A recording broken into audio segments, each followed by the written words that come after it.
The year was 1993. The Super Nintendo Entertainment System had ushered in a new era of 16-bit gaming that included 4 buttons on the controller. 1993 saw the release of games like Mortal Kombat 2 and Secret of Mana, 2 classics that will be remembered forever. There was also another release that year that made a huge impact on the industry.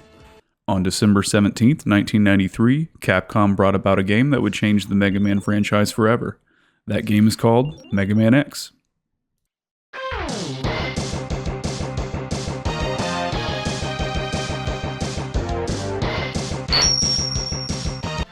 My first memories of Mega Man X were owning the silver cover of Nintendo Power with Mega Man X on the cover while I lived in an attic without heat or air conditioning in a town with a population of 439, then later walking through Target at 8 years old, stopping by the electronics section to play the test copy that I'd been reading about in the magazine. Out of the 8 boss portraits that were on the screen, I chose Storm Eagle because he looked cool. After making my way all the way to Storm Eagle and losing in the middle of Target, I decided this was a game that I had to own or rent. Mega Man X is a game that had a major impact on the entire industry. Not only did Mega Man X shift the Mega Man series in a new direction story-wise and gameplay-wise, it did so without abandoning its roots that gamers loved. The game has been ported and released numerous times, most recently in Mega Man X Legacy Collection for Nintendo Switch, Xbox One, and PlayStation 4, which is the version that I'm playing today. The game has been cited as one of the greatest games of all time, but how does it objectively hold up in 2025? Let's get into it. Mega Man X was Capcom's goal to branch out from the Mega Man franchise without removing the core gameplay that fans loved. During the time, role-playing games were at their peak on the Super Nintendo, and the idea of giving X multiple body parts to acquire was inspired by this, on top of the tried-and-true Mega Man formula of acquiring enemy weapons. To really mature the series, other characters like Zero and Sigma were added to the game. These characters brought another level of intensity and edginess to the series and helped place X in a more serious-themed timeline.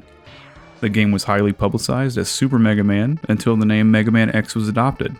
Since then, the SNES version of Mega Man X sold 1.165 million copies as of 2001 and has been placed on a numerous list of the greatest games of all time. Were they right?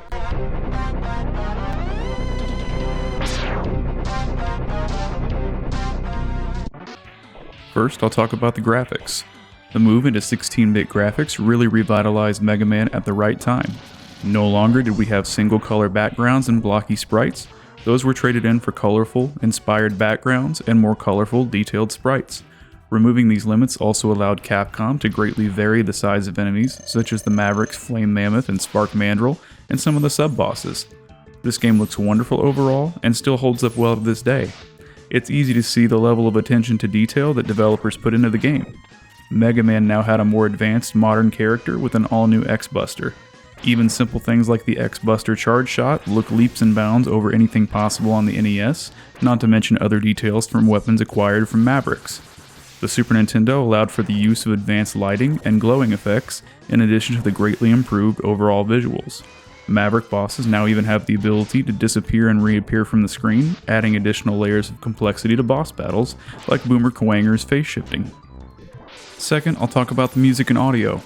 If you watched my last video on Mega Man 2, you know how highly that I feel about that soundtrack.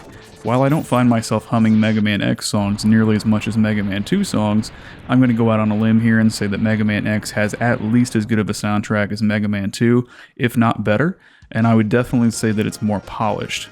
However, it is a top-tier soundtrack whether it's better than Mega Man 2 or not. Some of my favorite bangers include this track from Spark Mandrill Stage,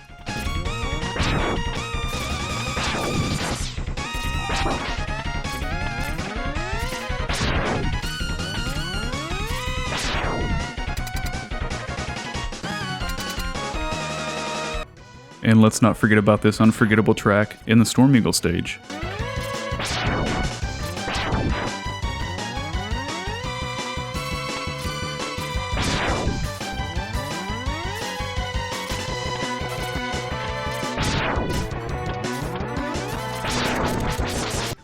As for the overall audio, however, the increased hardware capabilities of the Super Nintendo allowed for additional audio channels.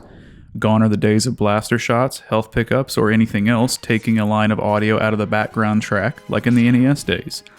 Additionally, I would describe all of the audio as much more digital.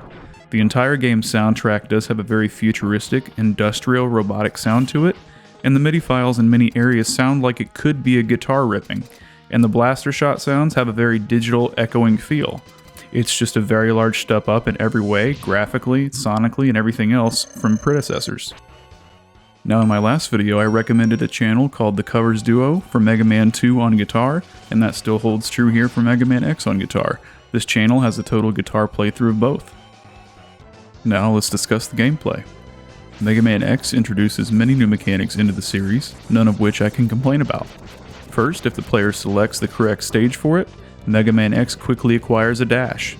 The dash is quite different from Mega Man's slide, as it is much quicker and gives X momentum to make larger jumps.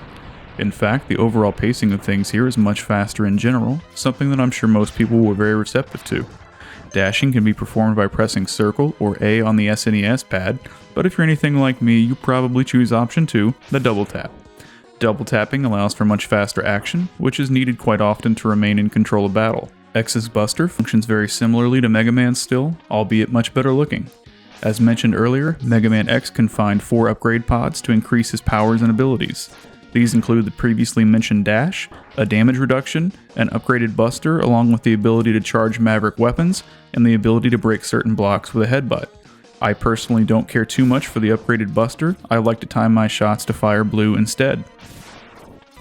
In previous Mega Man games, Mega Man was able to acquire E-Tanks, a one-time use item that refilled the health meter. In X, however, X can hold up to 4 items called sub-tanks, which are filled by acquiring energy pellets when at full health. Additionally, X can also increase his overall energy and health bar by acquiring 8 heart tanks, 1 in each stage.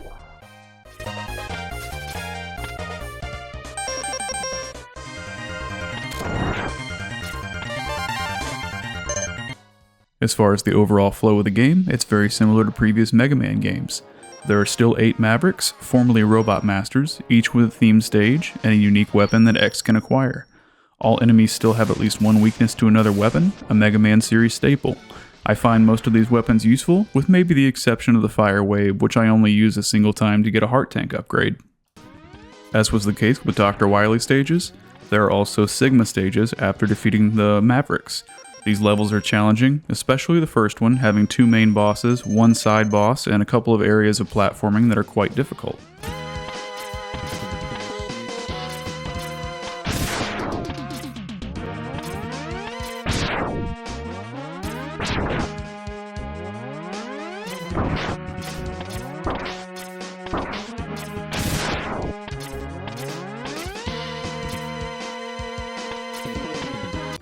One secret in the game that I have to mention is Capcom referencing another character in the game.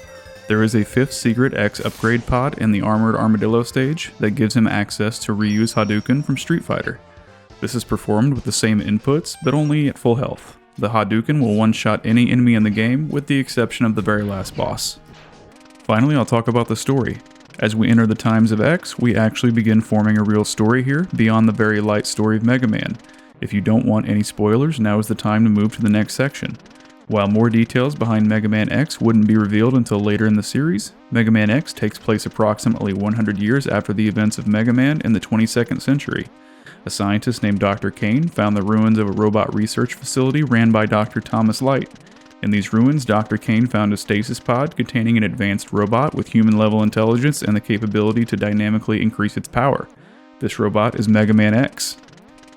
Dr. Kane decided that, after realizing X's potential, that X should be duplicated.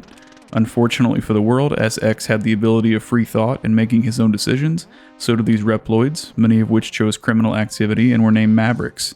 The game begins as X and Zero, 2 Maverick hunters, encounter a powerful Maverick named Vile on a highway. Zero saves X from certain destruction, noting that X isn't at full power yet. After X works his way into Sigma's fortress, we see Zero again in the first level, providing one of the more somber moments in Mega Man X where he sacrifices his body to save X.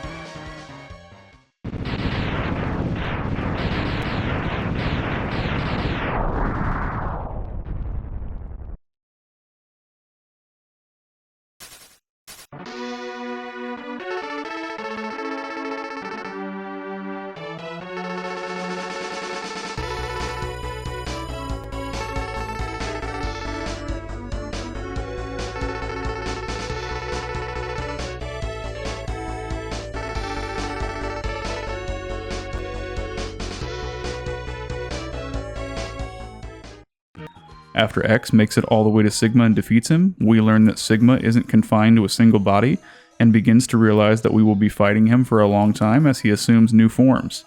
If you let the game continue to sit after the credits roll, there is a final message from Sigma confirming this. As Mega Man watches Sigma's fortress collapse, he ponders the idea of how long this battle will go on, and if he will ever become a Maverick himself. I think the story took the series in a better direction, adding depth, edge, and a more mature theme. While X1 doesn't have a lot of the story content that would be seen in later entries, I like the foundation that Capcom set here, and the tone and direction of this new series. Well, to summarize Mega Man X, everyone's pretty much right. This game is within the absolute upper echelon of video games, joining many others from the Super Nintendo era that are in that category. It's beautiful, it plays like a dream, the soundtrack is top notch, the difficulty is just right, there are no major glitches, graphical issues, or programming errors. The game has a reference to another major gaming hit, Street Fighter II, produced by the same developer. The bosses are all very different from each other, and an absolute joy to battle. The series has an actual story now with maturity, drama, and characters with personality. I have absolutely nothing bad to say about Mega Man X, and it earns a 9.5 out of 10 from me. Video games have come such a long way since Mega Man X, but at the same time, new games will never have the same character and charm as classics like Mega Man X. Each generation of games brings its own beautiful changes, and time doesn't really have much of an impact on true inspired classics. The game is a must-play in 1993, and it's still a must-play in 2093 if we make it that far. I do appreciate all the love that my Mega Man 2 video got, and I hope you found this content on Mega Man X enjoyable as well. Please remember to leave a comment and a thumbs up, let me know what your feelings are about Mega Man X or the review, and if you enjoyed the content, please hit the subscribe button. Thank you again, we'll see you in the next video.